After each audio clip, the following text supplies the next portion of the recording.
In how many ways can a person having 2 coins of 1 rupee, 4 coins of 2 rupee, and 3 coins of 5 rupee give none or some coin to a beggar? Consider coin of same denomination identical. देखो question में जब तक identical दिया ना रहे, ध्यान रखना, जब तक आइडेंटिकल दिया ना रहे आपको एज्यूम नहीं करना है, आपको यही एज्यूम करना है कि सब डिस्टिंक्ट है। Question JEE Main JEE advance में जब भी क्वेश्चन पूछा जाएगा तो वो आइडेंटिकल वर्ड देंगे ही देंगे, है ना। अपने मन से आइडेंटिकल एज्यूम नहीं कर लेना है, सब जब तक बोला ना जाए तब तक आपको डिस्टिंक्ट ही एज्यूम करना है, ठीक है। आंसर करो, आंसर दिस क्वेश्चन। आंसर आए क्या बच्चे लोग? बताओ आंसर कितना है, शार्प बताओ कितना आंसर है, कितना आंसर आया? सर, हाँ हाँ बोलो। यहाँ वो मतलब आदमी बेगर को कुछ भी नहीं दे सकता है, ये भी हाँ एक हाँ, वो तो पॉसिबिलिटी उसकी है। चॉइस है, नहीं देना है नहीं देना है। कितने लोग सर, साइड से निकल के चले जाते हैं, नहीं देते, चल भाग यहाँ से। ऐसा बोल के चले जाते हैं। तो चॉइस है तुम्हारी, देना है दे दो, नहीं देना है नहीं मत दो।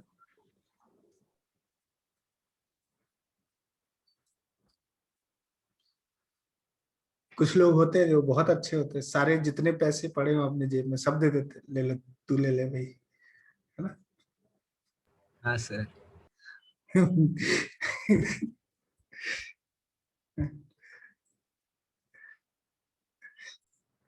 कितना आंसर आ रहा है बता? 60। आंसर 60 आ रहा है, हाँ बिल्कुल सही, यही आंसर है। देखो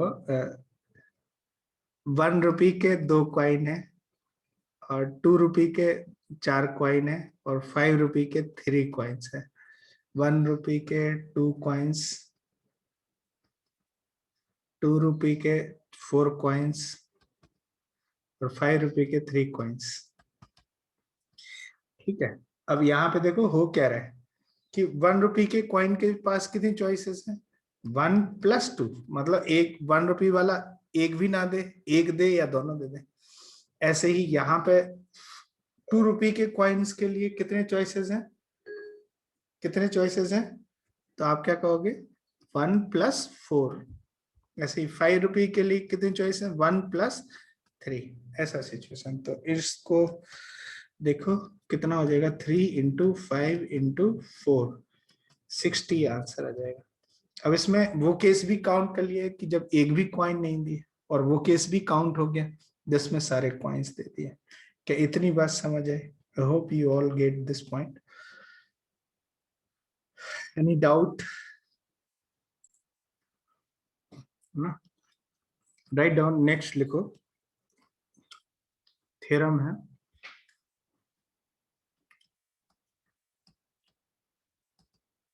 ना, इसको प्रूव करना है इस थ्योरम को। क्या थ्योरम है? Let n be a positive integer,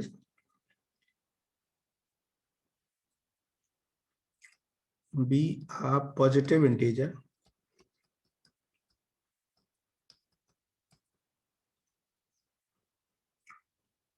full stop, the number of the number of positive integral solutions, positive integral solutions of solutions to the equation,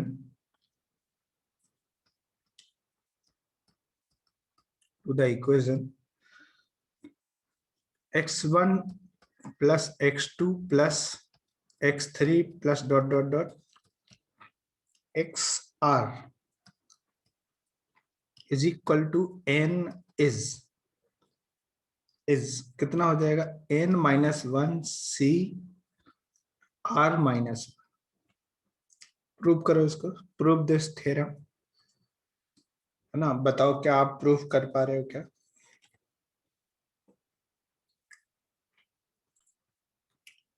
देखो यहाँ पे इसको प्रूव करते हैं, है ना। प्रूव करने से पहले एक एग्जाम्पल ले लेते हैं जो बिल्कुल सिमिलर है कि लेट से 3 नंबर है x plus y plus z, 3 variable हैं और इनका सम 10 है। 10 की जगह लेट से 5 कर लेते हैं, 5 ज्यादा रहेगा, 5 अच्छा रहेगा। 5 सम है और सच दैट कि सारे के सारे पॉजिटिव इंटीग्रल सॉल्यूशन लेने हैं। तो पॉजिटिव इंटीग्रल सॉल्यूशन में क्या क्या आएगा बता। कि देखो ये 1 हो गया तो ये 3 हो गया, ऐसा सिचुएशन हो सकता है।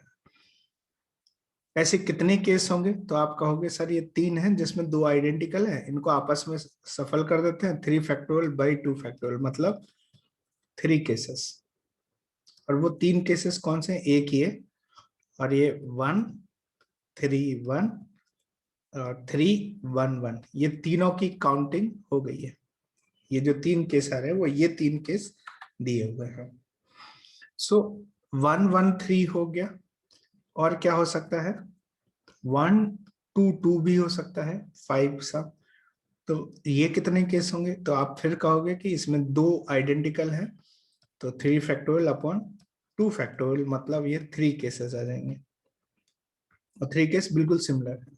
इसके अलावा और कोई पॉसिबल सिचुएशन हो सकती है क्या, नहीं ना। देख लो ध्यान से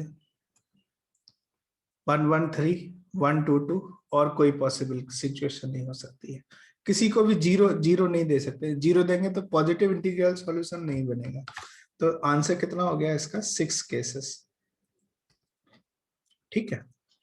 अच्छा इसी चीज को मैं एक दूसरे तरह से दिखाने की कोशिश कर रहा हूं, यहाँ पे केस बना के आपको ये सॉल्यूशन दे दिया, लेकिन ये जो केस बनाने वाला सॉल्यूशन तब नहीं चलता जब यहाँ पे 3 की जगह 10 वेरिएबल हों और ये बड़ा नंबर। तो वहां पे केस बनाना मतलब बहुत ही मुश्किल काम होगा, केस बना के मतलब नहीं सॉल्व होगा, ऐसा समझ लो बड़े नंबर्स के लिए। तो इसके लिए एक अल्टरनेटिव वे है और वो अल्टरनेटिव वे क्या है कि ये जो 5 लिखा है तो मैं इस तरह से 5 को लिखूंगा 1 प्लस 1 प्लस 1, जितना भी है जितना भी नंबर है यहाँ पे इस तरह से लिखूंगा। ये 5 1 है तो देखो इन सब का सम 5 हो गया ना, 5 हो गया। अब मैं क्या करूंगा कि देखो हमारे पास 3 वेरिएबल है एक्स वाई जेड, तो मैं एक्स लिख लेता हूँ, वाई लिख लेता हूँ, जेड लिख लेता हूँ, 3 वेरिएबल। तो इनके बीच में 2 प्लस साइन है, 2 प्लस साइन कितने हैं, 2 प्लस साइन है। तो जब हम 1 प्लस 1 प्लस 1 इस तरह से लिखेंगे जिनका सम 5 है तो यहाँ पे प्लस साइन कितने हैं, 4 साइन है। बस हम क्या करेंगे इन 4 में से किन्हीं 2 प्लस साइन को ले लेंगे जो यहाँ पर रिक्वायर्ड है। तो इन 4 में से 2 प्लस साइन सिलेक्ट करने के वे कितने हो गए, 4C2 वेज आते हैं। 4 में से 2 साइन सिलेक्ट करने के 4C2 वेज। ऐसा क्यों कर रहे हैं कि इन 4 में से कोई भी 2 प्लस साइन सिलेक्ट कर लिए, लेट से मैंने एक ये सिलेक्ट किया, एक ये सिलेक्ट किया, तो होगा क्या कि ये प्लस साइन क्या करेगा, x को कितना नंबर दे देगा, x को 2 दे देगा और y को कितना नंबर दे देगा, ये 2 दे देगा और z को कितना दे देगा, 1 दे देगा। इस तरह से क्या ये सम 5 हो गया। तो जितने तरह से ये प्लस साइन को सिलेक्ट कर सकते हैं वो कितने वेज हैं, इन 4 में से 2 plus sign 4C2। By the way इसका आंसर भी 6 ही आता है। देख लो क्या इतनी बात समझ है, is this clear to you. Avni sir बताओ, अंशुमान समझा क्या, क्यों 2 प्लस साइन सेलेक्ट कर रहे हैं, ताकि अ, कोई भी 2 साइन का सिलेक्शन, हर एक सिलेक्शन इनके का एक सॉल्यूशन बनता है। जैसे मैंने इसको सिलेक्ट कर लिया और इसको सिलेक्ट कर लिया तो इसका क्या मतलब है, इसका मतलब है एक्स वाई जेड में एक्स को मिल गया 1, वाई को मिल गया 1 और जेड को क्या मिल गया, ये 3 मिल गया। तो देखो ये सॉल्यूशन काउंट हो गया कि नहीं हो गया, और ये होना भी चाहिए इस तरह की सिचुएशन। और सिचुएशन क्या ये केस काउंट है, कौन सा वाला, ये देखो ये केस काउंट है क्या इसमें कि ये और ये प्लस साइन सेलेक्ट किया, तो इसका क्या मतलब है कि x को कितना मिलेगा 3, y को कितना मिलेगा 1 और z को कितना मिलेगा 1। तो ये वाला केस काउंट है, मतलब हर एक केस, हर एक सिलेक्शन के लिए एक केस बन रहा है, एक सॉल्यूशन बन रहा है इसका। Is this clear? अच्छा, यदि ये क्लियर हो गया तो अब अपना प्रूफ आसान हो जाएगा। देखो कैसे करेंगे प्रूफ, ध्यान से सुनो, ध्यान से सुनो कि लेट से देयर आर वेरिएबल्स, है ना, और इन सब का सम n है, पॉजिटिव इंटीग्रल सॉल्यूशन बनाने हैं। तो हम क्या करेंगे, 1+1+1+ ऐसे ही 1 का सम कर देंगे, और ये ताकि इनका सम कितना हो जाए n 1 से। देखो यहाँ पे कितने प्लस साइन आएंगे, तो आप देख सकते हो कि there are n-1 plus sign, n-1 plus sign है। और चाहिए कितने हैं, तो चाहिए कितने हैं वो यहां से पता चलेगा कि कितने प्लस साइन चाहिए। कि देखो r वेरिएबल्स हैं, तो कितने प्लस साइन चाहिए हमें, r-1 प्लस साइन रिक्वायर्ड है, r-1 प्लस साइन रिक्वायर्ड है। तो कितने तरह से ये r-1 प्लस साइन सेलेक्ट कर सकते हैं, गिवन कितने हैं n-1 और r-1 का सिलेक्शन, तो total numbers of positive integral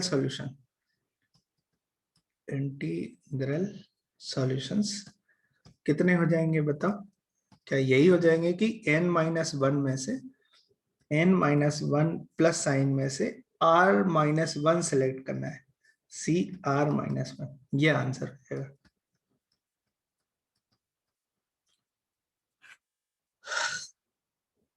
कोई डाउट इसमें? अवनीश सर बताओ बच्चा नहीं लोग, सर। समझ आया, क्लियर हुआ?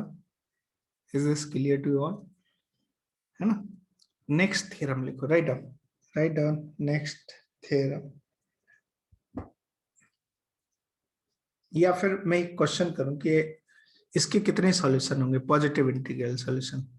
क्वेश्चन देखो, x+y+z+w=100 दे दिया, मतलब इसके पॉजिटिव इंटीग्रल सॉल्यूशन कितने होंगे, number of positive integral solution, numbers of positive integral solution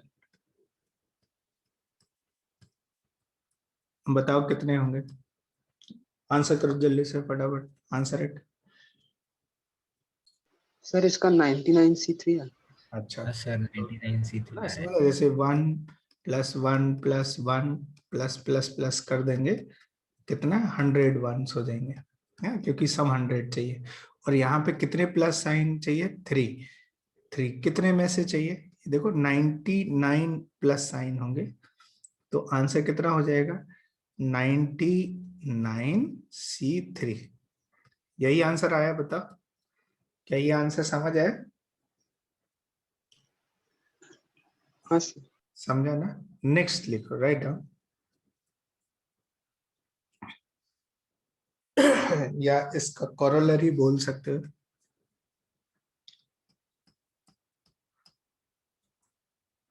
लिख लीजिए ये कॉरोलरी। इसको हम लोग प्रूव भी करेंगे कि ये ऐसा कैसे आता है। लिखो, let n be a positive integer full stop, the number of non-negative integral solution, the number of non-negative integral solutions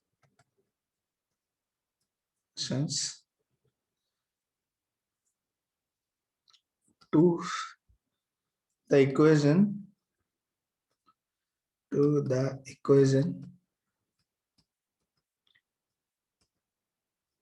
y1 plus y2 plus dot dot dot plus yr is equal to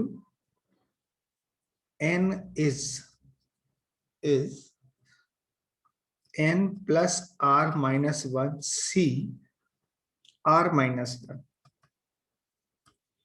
question समझ आया? देखो इस बार हमने क्या लिया, non negative integral solution. तो non negative में zero से स्टार्ट होगा, 0 1 2 इस तरह के सॉल्यूशन। तो जीरो के आने से क्या सॉल्यूशन, कितने सॉल्यूशन बढ़ेंगे और किस तरह से ये कॉन्सेप्ट अप्लाई करेंगे और इसको प्रूव कैसे करेंगे। Prove it. सबसे पहले तो इसको आप प्रूव करो, देखो क्या आप प्रूव कर पा रहे हो इसको कि नहीं कर पा रहे हो।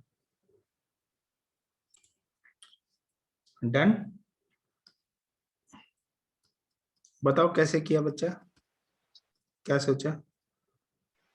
सर दोनों तरफ अगर r ऐड कर दे तो। अच्छा आर ऐड करो, लेकिन वो आर क्यों ऐड किया है ये भी बताओ। सर फिर y1 plus 1 को हम x1 लिख सकते हैं और y2 plus 1 को x2 लिख सकते हैं। वेरी गुड, तो वेरी फिर गुड। वो वैसे ही करो। Last situation. हाँ अभी समझ आया, वेरी गुड। देखो हो क्या रहा है कि देखो यहाँ पे मैं y1 y2 yr की जगह एक नया वेरिएबल इंट्रोड्यूस कर देता हूँ। जैसे कि y1 को लिख देता हूँ कि x1 माइनस 1, y2 को लिख देता हूँ x2 माइनस 1, ऐसे ही। और yr को लिख देता हूँ xr माइनस 1। क्या इतनी बात समझ है?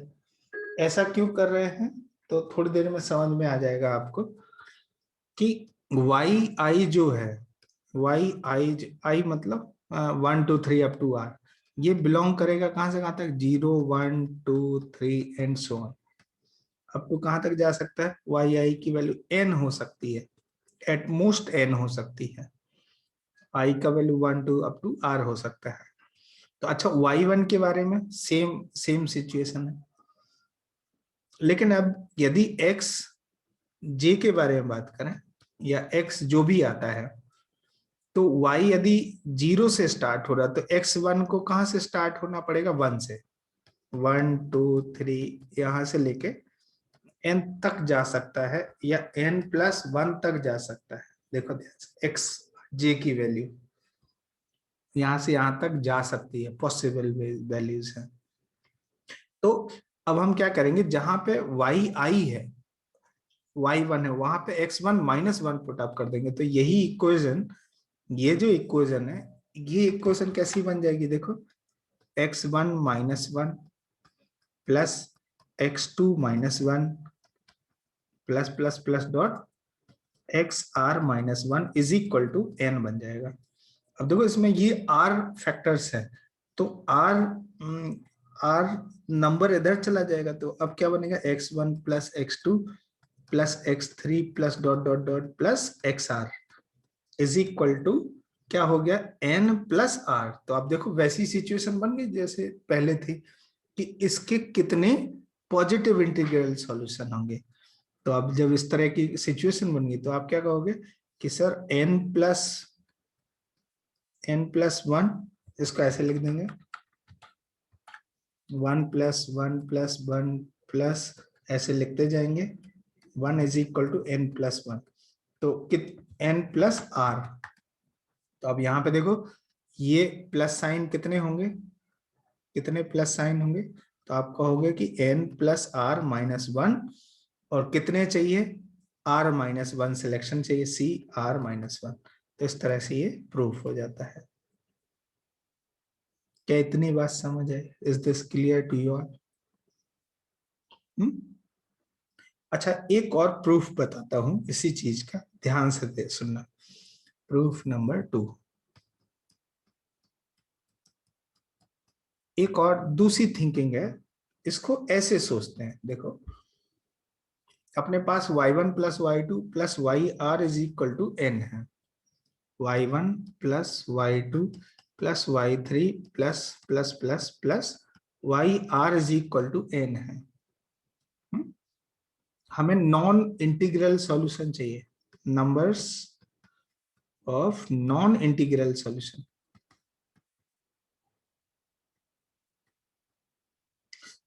Sorry, non negative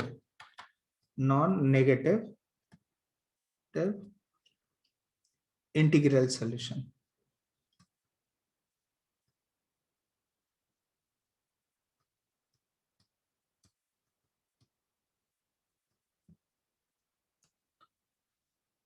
non negative integral solution चाहिए।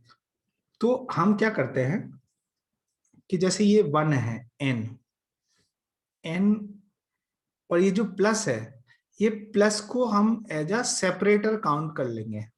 प्लस को एज अ सेपरेटर, सेपरेटर किनका किनका सेपरेटर है? वेरिएबल्स का सेपरेटर की तरह काम कर रहा है। प्लस जो है एज अ सेपरेटर की तरह काम कर रहा है, मतलब वेरिएबल को अलग कर रहा है। तो हम क्या करेंगे, n1 ले लेंगे। 1 कितने लेंगे? n1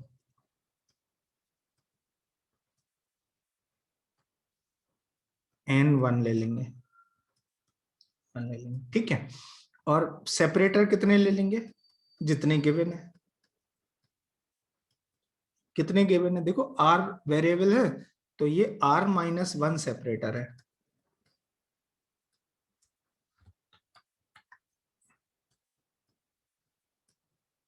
और इन सबको आपस में सफल करेंगे, टोटल अरेंजमेंट